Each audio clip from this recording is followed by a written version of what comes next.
వక్రతుండ మహాకాయ కోటి సూర్య సమప్రభా నిర్విఘ్నం కురు మే దేవా సర్వకార్యేషు సర్వదా. శ్రీమాత్రే నమః. శివాయ గురవే నమః. నమః శివాభ్యాం నవయౌవనాభ్యాం పరస్పరాశ్లిష్టవపుర్ధరాభ్యాం నగేంద్రకన్యా వృషకేతనాభ్యాం నమో నమః శంకర పార్వతీభ్యాం. శ్రీ గురుభ్యో నమః. మనం ప్రియ భగవద్బంధువులారా, గత 4 రోజులుగా మనం వ్యాసమహర్షి ప్రణీతమైనటువంటి అష్టాదశ పురాణాలలో 4వదైనటువంటి శివ మహాపురాణాన్ని శ్రవణం చేస్తూ ఉన్నాం. నిన్నటి రోజున ప్రతి వ్యక్తి ఆచరించవలసినటువంటి 3 యజ్ఞాలు, అలాగే 7 వారాలు వాటి యొక్క వైశిష్యం, దానం చేసేటప్పుడు దేశ కాల పాత్రతలు ఏ విధంగా చూడాలి, అలాగే పూజా విధానము, పూజ యొక్క ఫలితం, ప్రణవ పంచాక్షరి మంత్రము యొక్క మహిమ, శివలింగ మహిమ, అలాగే పార్థివలింగం యొక్క మాహాత్మ్యం, ఇవన్నీ కూడా నిన్న ఆ యొక్క శివుడి యొక్క అనుగ్రహంతో చక్కగా వినగలిగాం. ఈ రోజున పార్థివలింగం యొక్క పూజా విధానం తెలుసుకుందాం. ముందుగా ఋషులారా, పార్థివలింగ పూజా విధానాన్ని చెబుతాను వినండి అని సూత మహర్షి అక్కడ జమగూడినటువంటి మహర్షులతో చెబుతూ ఉన్నాడు. మహాత్ములారా, వైదిక మార్గమే ఇహానికి పరానికి సాధకమైంది కాబట్టి ఆ మార్గాన్నే నేను బోధిస్తున్నాను. శివభక్తుడు గృహ్య సూత్రాలను అనుసరించి స్నానం, సంధ్యావందనం, బ్రహ్మయజ్ఞం, పితృతర్పణాది కృత్యాలను ఆచరించి శివుడి యొక్క నామస్మరణతోటి భస్మాన్ని, రుద్రాక్షలను ధరించి పరాభక్తితోటి పార్థివలింగాన్ని పూజించాలి. పార్థివము అంటే పృథ్వీ, అంటే భూమి. భూమిలో ఏముంటుంది? మట్టి. ఇవన్నీ కూడా ఎలా చేయాలి? పరిశుద్ధమైనటువంటి మట్టిని గ్రహించి లింగాన్ని తయారు చేయాలి. ఆ తర్వాత పంచాక్షరి మంత్రంతో పూజా ద్రవ్యాలను సంప్రోక్షణ చేసి భూరసి అనేటువంటి మంత్రంతో ఆ పూజ చేసే స్థలాన్ని శుద్ధి చేసుకోవాలి ముందుగా. ఆ తర్వాత ఆపోస్మాన్ అనేటువంటి మంత్రాలతోటి జల సంస్కారం చేయాలి. నమస్తే రుద్ర అనేటువంటి మంత్రంతో స్ఫటిక బంధాన్ని రచించాలి. ఆ తర్వాత నమశంభవేచ మంత్రంతో క్షేత్రాన్ని శుద్ధి చేసుకొని పంచామృతాలను అక్కడ ప్రోక్షణ చేసి నమో నీలగ్రీవాయచ అనేటువంటి మంత్రంతో శివలింగాన్ని ప్రతిష్ఠించుకోవాలి. అంటే మనం తయారు చేసినటువంటి పార్థివలింగాన్ని అక్కడ ప్రతిష్ఠ చేయాలి. ఏతత్తే రుద్ర అనేటువంటి మంత్రంతో ఆసనాన్ని సమర్పించి మనోమహంతాం అనేటువంటి మంత్రంతో శివుడిని ఆ లింగంలోకి ఆవాహన చేసి యాతే రుద్ర అనేటువంటి మంత్రంతో శివుడిని అక్కడ ఉపవిష్టుని చేయాలి, అంటే కూర్చోబెట్టాలి. యామిఘం అనేటువంటి మంత్రంతో శివుడికి న్యాసం చేసి అధ్యోవోచత్ అనేటువంటి మంత్రంతో ఆ ఈశ్వరుడికి అధివాసాన్ని కల్పించి అసౌ యస్థామ్రహ అనేటువంటి మంత్రంతో మన ఇష్టదైవమైనటువంటి శివుడిని అక్కడ న్యాసం చేసుకోవాలి. ఆ తరువాత నమో అస్తు నీలగ్రీవాయ అనేటువంటి మంత్రంతో ఆ ఈశ్వరుడికి పాద్యాన్ని ఇవ్వాలి.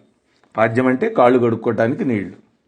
తత్పురుషాయ అనేటువంటి రుద్రగాయత్రితోటి అర్ఘ్యాన్ని ఇవ్వాలి. అంటే తత్పురుషాయ విద్మహే వక్ర మనకి ఆ మంత్రాలు ఉన్నాయి వాటితోటి.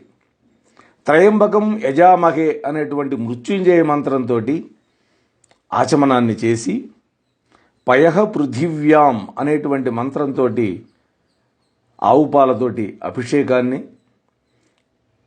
దధిక్రావండో అనేటువంటి మంత్రంతో పెరుగుతోటి అభిషేకం చేయాలి. ఘృతం ఘృతపావ అనేటువంటి మంత్రంతో నెయ్యిని, మధువాత మధునక్తం మధుమాన్నహ అనేటువంటి 3 మంత్రాలతోటి తేనెని చక్కెరని కలిపి ఆ నీటిని అభిషేకం చేయాలి. ఈ 5 ద్రవ్యాలతో చేసే అభిషేకానికే పంచామృత స్నానము లేదా పంచామృత అభిషేకం అని పేరు.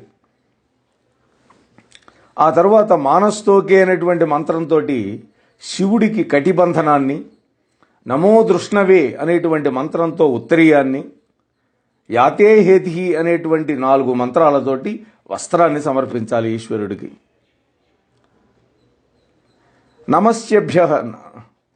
నమస్వభ్య అనేటువంటి మంత్రంతో గంధాన్ని సమర్పించాలి. అలాగే నమస్తక్షభ అనేటువంటి మంత్రంతో అక్షతలను సమర్పించాలి. నమః పార్యాయ అనేటువంటి మంత్రంతో పుష్పాన్ని, నమః పర్ణ్యాయ అనేటువంటి మంత్రంతో మారేడు దళాన్ని సమర్పించాలి. నమః కపర్ధినేచ అనేటువంటి మంత్రంతో ధూపాన్ని ఇవ్వాలి. నమః ఆశవే అనేటువంటి మంత్రంతో దీపాన్ని సమర్పించాలి. నమో జ్యేష్ఠాయ అనేటువంటి మంత్రంతో నైవేద్యాన్ని, త్రయంబకం యజామహే అనేటువంటి మంత్రంతో మళ్ళా ఆచమనాన్ని, ఇమాగం రుద్రాయ అనేటువంటి మంత్రంతో పండుని, నమో గోష్ఠ్యాయ అనే మంత్రంతో సర్వస్వాన్ని శివుడికి అర్పించాలి. మనో మహాంతం మానస్తోకే అనేటువంటి 2 మంత్రాలతోటి 11 రుద్రులని అక్షతలతో పూజ చేయాలి. హిరణ్యగర్భ అనేటువంటి 3 మంత్రాలతోటి దక్షిణ ఇవ్వాలి. దేవస్యత్వ అనే మంత్రంతో అభిషేకం చేసి, దీపమంత్రంతో నీరాజనాన్నిచ్చి, ఇమాగం రుద్రాయ అనేటువంటి 3 మంత్రాలతోటి రుద్రుడికి దోసెడు పుష్పాలను సమర్పించి, మానో మహంతం అనేటువంటి మంత్రంతో ప్రదక్షిణ చేసి, మానస్తోకే మంత్రంతో సాష్టాంగ నమస్కారం చేయాలి. యశతే రుద్ర అను మంత్రంతో శివముద్రని, యతో యతః అనేటువంటి మంత్రంతో అభయముద్రని, త్ర్యంబకం అనే మంత్రంతో మహాముద్రను, నమో గోభ్య అనే మంత్రంతో ధేనుముద్రను చూపించాలి. ఈ విధంగా పంచముద్రలను చూపి శివమంత్రాన్ని జపించి శతరుద్రియాన్ని చదువుకోవాలి. ఆ తరువాత వేదవేత్త పంచాంగాన్ని పఠించి దేవాగతు అనేటువంటి మంత్రంతో శివుడికి ఉద్వాసన చెప్పాలి. ఓ మహర్షులారా, ఇంతవరకు శివపూజ యొక్క వైదిక విధానాన్ని సవిస్తరంగా వివరించాను. శివానుగ్రహాన్ని కోరే సర్వ మానవులు శివుడిని ఈ విధంగా స్తోత్రం చేయాలి అని అంటూ స్తోత్రం చెబుతున్నాడు. వింటున్నటువంటి ఓ మహాభక్తులారా, ఈ మంత్రాలన్నీ గురుముఖంగా నేర్చుకొని చేయాలి. అలా నేర్చుకోవడానికి అవకాశం లేకపోతే ఆ మంత్రాలు బాగా తెలిసిన వాళ్ళని పూజకి పిలిచి ఏదో ఒక పర్వదినం రోజు చక్కగా పూజ చేయించుకోవాలి. మనం కూడా అభిషేకంలో పాల్గొనాలి. అంతే తప్ప ఈ మంత్రాలు మాకు రావు అని మనం పూజ మానేయాల్సిన పని లేదు.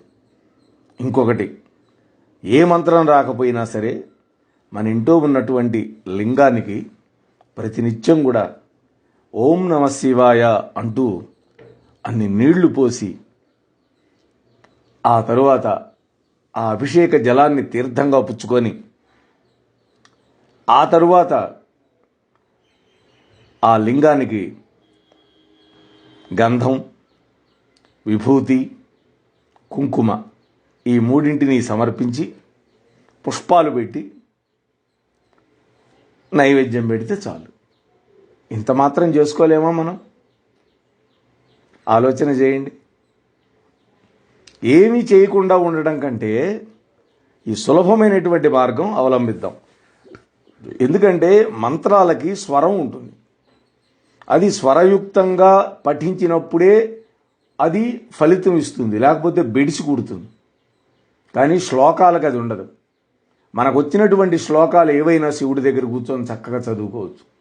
నేను ప్రార్థనలో చెప్పాను, నమ శివాభ్యాం నవయవ్వనాభ్యాం పరస్పరాశ్లిష్ట వపుర్థరాభ్యాం నగేంద్ర కన్యా వృషకేతనాభ్యాం నమో నమ శంకర పార్వతీభ్యాం. నేర్చుకోవచ్చు, ఇటువంటివి చూసి చదువుకోవచ్చు. వీటికి స్వరాలు ఉండవు. కాబట్టి మంత్రానికి స్వరం ఉంటుంది. ఆ స్వరం తప్పకుండా మనం చేయగలిగితేనే వాటిని అనుసరించాలి, లేదా వాటిని గురుముఖంగా నేర్చుకోవాలి. సరే, ఇప్పుడు స్తోత్రం చెబుతున్నాడు. ఇటువంటివి మనం చక్కగా చదువుకోవచ్చు దేవుడి దగ్గర కూర్చొని. శ్లోకాలకు ఇబ్బంది ఏం లేదు. కైలాసపీఠాసన మధ్యస్థం మధ్య సంస్థం భక్తై సదానందాదిభి రచ్యమానం భక్తార్తి దావానలమప్రమేయం ధ్యాయేదు మాలింగిత విశ్వభూషణం ధ్యాయే నిత్యం మహేశం రజతగిరినిభం చారుచంద్రావతంసం రత్నాకల్పోజ్వలాంగం పరశు మృగవరాభీతిహస్తం ప్రసన్నం పద్మాసీనం సమంతాత్ స్థితమమరగణైః వ్యాఘ్రకృత్తిం వసానం విశ్వాద్యం విశ్వబీజం నిఖిల భయహరం పంచవక్త్రం త్రినేత్రం. దీనికి అర్థం చూద్దాం. కైలాస పర్వతంలో సింహాసన మధ్యలో వెలుగును తెచ్చున్నటువంటి వాడు, సనందాది భక్తుల చేత సేవింపబడుతున్నటువంటి వాడు, భక్తుల యొక్క దుఃఖానికి దావాగ్ని వంటి వాడు, ప్రమాణాలకు అందనటువంటి వాడు, ఉమాసహితుడైనటువంటి వాడు, విశ్వానికి అలంకారమైనటువంటి వాడు, వెండికొండ వలె ప్రకాశించేవాడు, అందమైనటువంటి చంద్రుడిని శిరోభూషణంగా ధరించినటువంటి వాడు, రత్నాభరణ భూషితుడు, పరశువు, లేడి, వరద, అభయ ముద్రలను ధరించినటువంటి వాడు, ప్రసన్నుడు, పద్మాసీనుడు, దేవతా సమూహం చేత కీర్తింపబడుతూ ఉండేవాడు, వ్యాఘ్ర చర్మాన్ని ధరించినటువంటి వాడు, విశ్వానికి ఆద్యుడు, విశ్వానికి కారణభూతుడు, సమస్త భయాలను తొలగించేవాడు, 5 ముఖాలు గలవాడు, 3 కన్నులు గలవాడు అయినటువంటి మహేశ్వరుడిని నిత్యము ధ్యానిస్తున్నాను. ఇది ధ్యాన శ్లోకం. ఈ విధంగా స్తుతించి ఆ తర్వాత అక్షతలను పుష్పాలను దోసిట్లోకి తీసుకొని ఆనందంతో భక్తితోటి శంకరుడిని ఈ విధంగా ప్రార్థించాలి. తావకస్తద్గత ప్రాణ స్వచ్ఛోస్తిస్తహం సదా మృడ కృపానిధ ఇతి జ్ఞాత్వా భూతనాద ప్రసీద మే అజ్ఞానాద్యది వాంజ్ఞానాం జప పూజాదికం మయా కృతం తదస్తు సఫలం కృపయా తవ శంకర అహం పాపీ మహానద్య పావనశ్చ భవాన్ మహాన్ ఇతి విజ్ఞాయ గౌరీశ యదిచ్ఛసి తథా కురు వేదై పురాణై సిద్ధాంతై ఋషిభిర్ వివిధైరపి నజ్ఞాతోసి మహాదేవ కుతోహం త్వం సదాశివ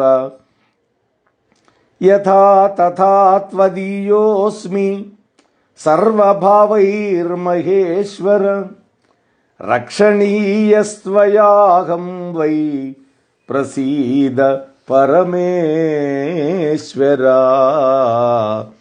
ప్రసీద పరమేశ్వరా. హే ఈశ్వర, నేను నీవాడిని. నా జీవితం నీ అధీనంలో ఉంది. నా మనస్సులో సదా నువ్వే ఉన్నావు.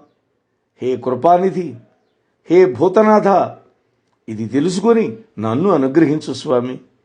ఓ శంకర, తెలిసి గాని తెలియక గాని చేసినటువంటి జప పూజాదులు నీ కృపచేత సఫలమవుగాక.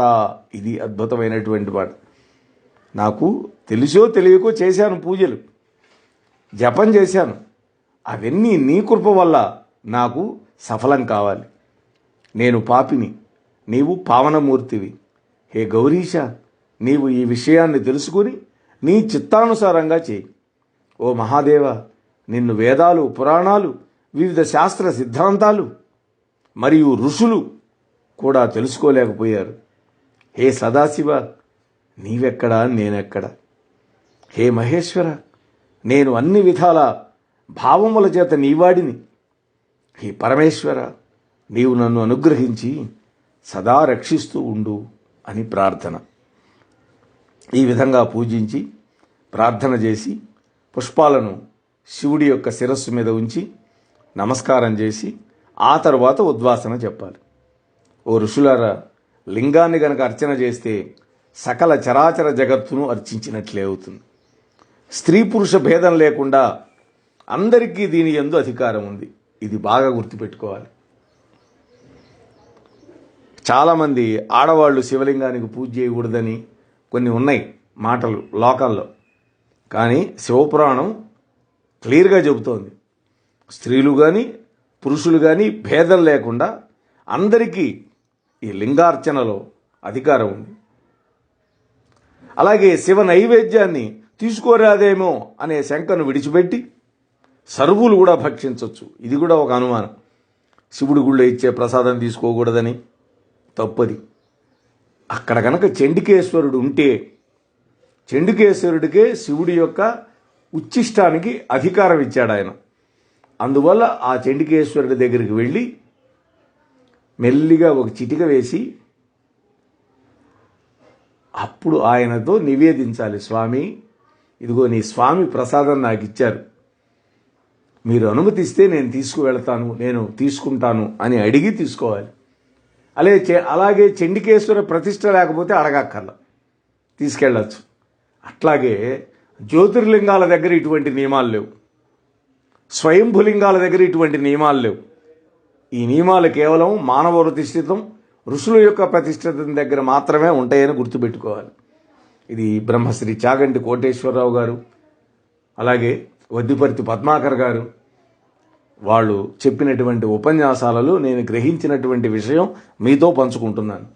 ఇందులో నాదేదీ లేదు. కాబట్టి శివుడి యొక్క నైవేద్యాన్ని తీసుకోకూడదేమో అనేటువంటి అనుమానం విడిచిపెట్టి అందరూ కూడా ఆ నైవేద్యాన్ని చక్కగా భుజించవచ్చు. మారేడు చెట్టు మహాదేవుడి యొక్క స్వరూపం. అందువల్ల బిల్వపత్రాలతో పూజ శ్రేష్టం. శివనామం గంగ లాంటిది, విభూతి యమునా నది లాంటిది, రుద్రాక్ష సరస్వతి లాంటిది. అంటే గంగా, యమున, సరస్వతులు ఎక్కడో లేవు. శివుడి నామంలో గంగ ఉంది, మనం ధరించే విభూతిలో యమునా నది ఉంది, రుద్రాక్షల్లో సరస్వతి ఉంది. అంటే విభూతి రుద్రాక్షలను ధరించి నిత్యము శివనామాన్ని జపించే శివయోగి త్రివేణి సంగమం వంటివాడు. ప్రయాగలో ఉంటుంది త్రివేణి సంగమం. ఓ మహర్షులారా, భస్మధారణ చాలా పవిత్రమైంది. 32, 16, 8 లేక 5 స్థానాలలో భస్మాన్ని ధరించాలి. కనీసం 5 స్థానాలు. 1 లలాటం అంటే నుదురు మీద, 2 బాహువులు, 3 హృదయం, నాభి. ఈ 5 స్థానాల్లో విధిగా ధరించాలి. నేను ప్రతినిత్యం ఈ విధంగానే చేస్తాను.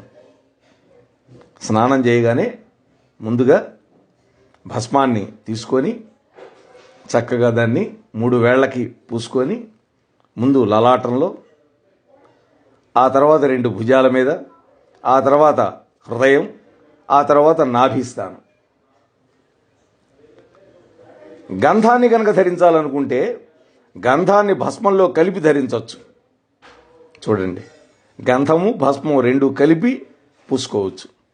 ముక్కంటిని నమశివాయ అను స్మరించి అనే నామం అప్పుడు లలాటంలో, ఈశాభ్యాం నమః అని పార్శ్వాలు అంటే భుజాల మీద, బీజాభ్యాం అని ముంజేతుల యందు, పితృభ్యాం అని శరీరం యొక్క క్రింది భాగాలలో, ఉమేశాభ్యాం నమః అని శరీరం పై భాగంలో, భీమాయ నమః అని శిరస్సుకు వెనకకి భస్మాన్ని ధరించాలి.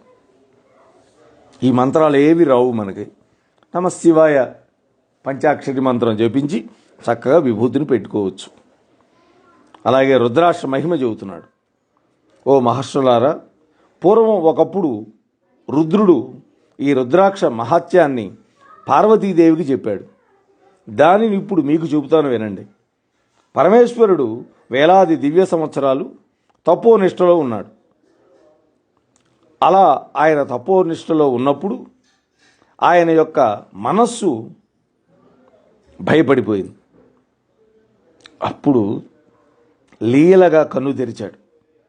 ఆ సుందర నేత్రాల నుండి కొన్ని కన్నీటి బిందువులు జారి అక్కడ పడ్డాయి, ఆ హిమవత పర్వతాల్లో. అప్పుడు అక్కడ రుద్రాక్ష వృక్షాలు మొలిచినాయి. ఇవి మొదట్లో గౌడ దేశంలో పుట్టినాయి. శివుడి యొక్క సంకల్పంతో అవి ఆ తరువాత మధుర, అయోధ్య, లంక, మలయాద్రి, సహ్యాద్రి, కాశీ తదితర ప్రాంతాలలో వ్యాపించినాయి. రుద్రాక్ష సాక్షాత్తు శివస్వరూపమే. రుద్రాక్షలలో తెల్లవి, ఎర్రవి, పసుపు రంగువి, నలుపు రంగు అని ప్రధానంగా 4 రంగుల్లో ఉంటాయి. తెల్లవి ఉంటాయి, ఎర్రవి ఉంటాయి, పసుపు పచ్చ రుంగులు, నల్లగా ఉంటాయి. ధాత్రీ ఫలం అంత సైజు, అంటే పెద్ద ఉసిరికాయ ఉంటుంది, పచ్చడి పెట్టుకుంటాం. ఆ పెద్ద ఉసిరికాయ ప్రమాణం కలది అయితే శ్రేష్టమైనది. రేగి పండంత ప్రమాణం కలవి, శనగ గింజంత ప్రమాణం కలవి, ఇవి కూడా ఉత్తమాలే. రేగి పండంతా, మన శనగ గింజంతా. అయితే మృదువైన స్పర్శ కలిగినవి దృఢంగా ఉంటాయి. పెద్దవి కంటకాలతో కూడినవి అయినటువంటి రుద్రాక్షలు భుక్తి ముక్తి రెండు కూడా ఇస్తాయి. కంటకాలంటే ముళ్ళు ముళ్ళుగా ఉంటాయి, పెద్దవి సైజులో. పురుగు పట్టింది, పగిలిపోయింది, విరిగిపోయింది, అలా కంటకాలు లేనటువంటిది, వృత్తాకారంగా ఉండనటువంటిది, ఈ 6 రకాల రుద్రాక్షలు పనికిరావు ధరించడానికి. సహజమైనటువంటి రంధ్రం గల రుద్రాక్షలు పురుషుడు రంధ్రం చేసిన దానికంటే కూడా శ్రేష్టం. వాటంతరవే బొక్కలు ఉంటాయి, దాంట్లో మనం దారమో ఏదో తూరుస్తాం కదా. అలా కాకుండా మనం దూర్చే వాటికంటే, మనం రంధ్రం చేసిన వాటికంటే వాడంతటవే ఉన్నవి మంచివి. పంచాక్షరి మంత్రంతో రుద్రాక్షని ధరించాలి. రుద్రాక్షను ధరించినటువంటి మానవుడేవు మద్యము, మాంసం, ఉల్లి, మునగ ఇవి తినకూడదు. జీవుడి యొక్క శరీరం మీద రుద్రాక్ష ఉన్నంత వరకు ఆ జీవుణ్ణి అకాల మృత్యువు సమీపించే అవకాశమే లేదు. ఆ రుద్రాక్షలలో ఏకముఖి, ద్విముఖి, త్రిముఖి, చతుర్ముఖి, పంచముఖి, షణ్ముఖి, సప్తముఖి, అష్టముఖి, నవముఖి, దశముఖి, ఏకాదశముఖి, ద్వాదశముఖి, త్రయోదశముఖి, చతుర్దశముఖి వరకు 14 ముఖాలున్న రుద్రాక్షలు ఉన్నాయి. ఓ మహర్షులారా, రుద్రాక్ష ఏదైనా సాక్షాత్తు అది శివుడి యొక్క స్వరూపం, అందులో సందేహం లేదు. ఏదో ఒక రూపంలో రుద్రాక్షను ధరించకుండా మానవుడు ఉండకూడదు. అది కంఠమాలగా కానీ ధరిస్తే అది శ్రేష్టంగా ఉంటుంది, అంటే మెడలో మాలలాగా. రుద్రాక్ష ఫలం ఇచ్చినట్లుగా ఇతర మాలలేవి శుభఫలాలు ఇవ్వలేవు. రుద్రాక్షల యొక్క పరిమాణాన్ని అనుసరించి ఫల భేదాన్ని కొందరు చెప్పినా కూడా అన్ని రుద్రాక్షాలు కూడా శుభప్రదాలే అని పూర్వం ఋషులు తీర్మానం చేశారు. కాబట్టి ఏకాదశి ముఖం ఉంటేనే మంచిది, లేదా ఒక్క ముఖం ఉంటే మంచిది, ఇట్లాంటి పిచ్చి నమ్మకాలు పెట్టుకోకూడదు. మనల్ని మోసం చేసేవాళ్ళు ఉంటారు.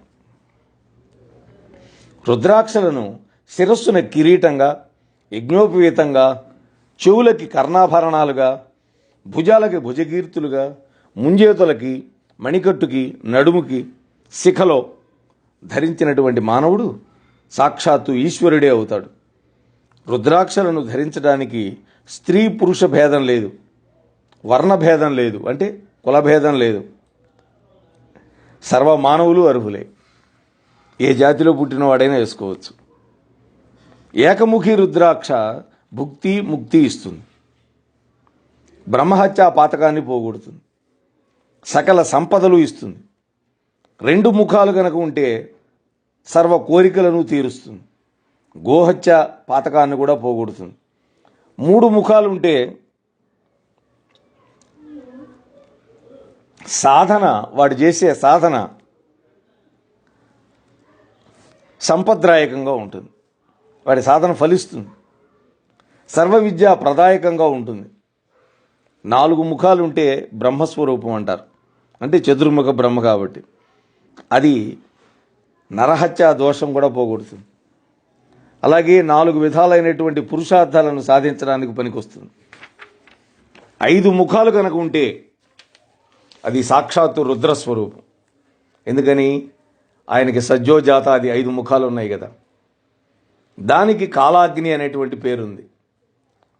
ఆ రుద్రాక్ష సర్వ కామాలని, ముక్తిని ఇస్తుంది.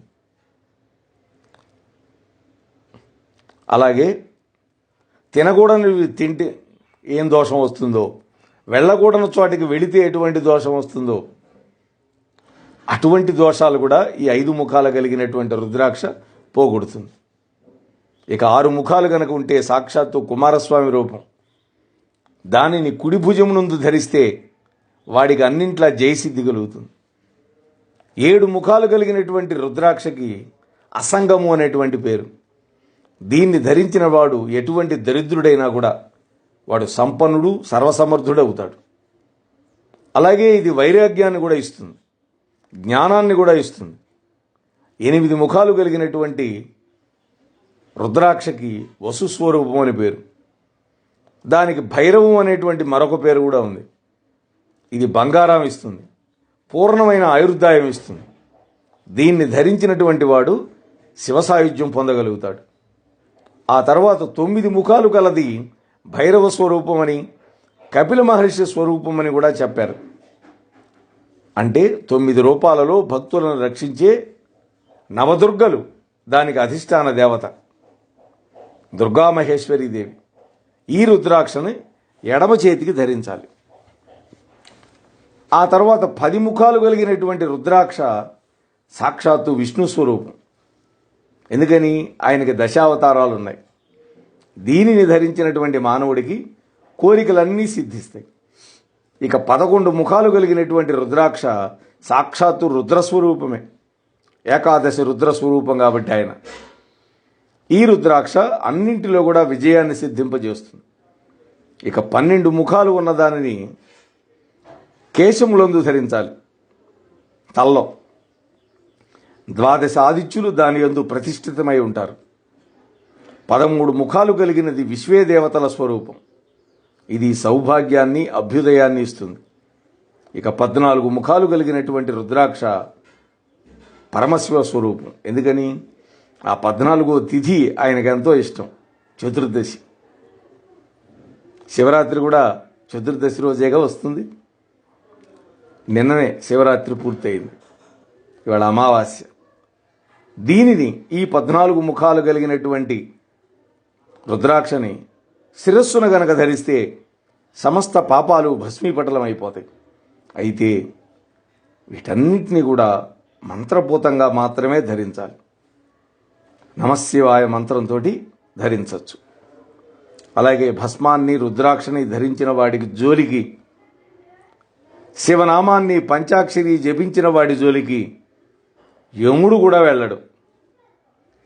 యముడే వెళ్ళకపోతే ఇంకా మిగిలిన వాళ్ళ మాట చెప్పే పనే ఉంది?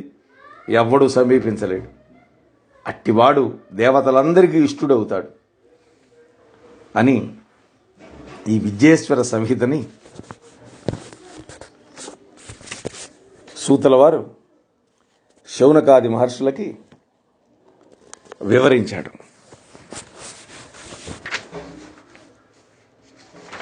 ఇక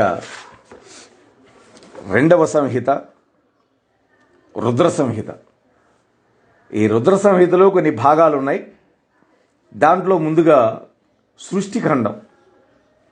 ఈ సృష్టిఖండాన్ని ఈ రోజున ప్రారంభం చేసుకుందాం.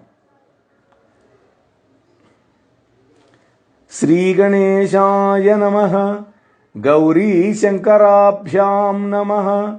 అథ ద్వితీయో రుద్ర సంహిత ప్రారభ్యతే. శ్రీ గణేశ్వరుడికి, గౌరీ శంకరులకి నమస్కారం. ఇప్పుడు రెండవది అయినటువంటి రుద్ర సంహిత ప్రారంభించుకుంటున్నాం. మోహనవాణి తెలుగు పోడ్కాస్ట్ ఛానల్ని లైక్, షేర్, సబ్స్క్రైబ్ చేయండి. ప్రక్కనున్న గంటను మ్రోగించండి.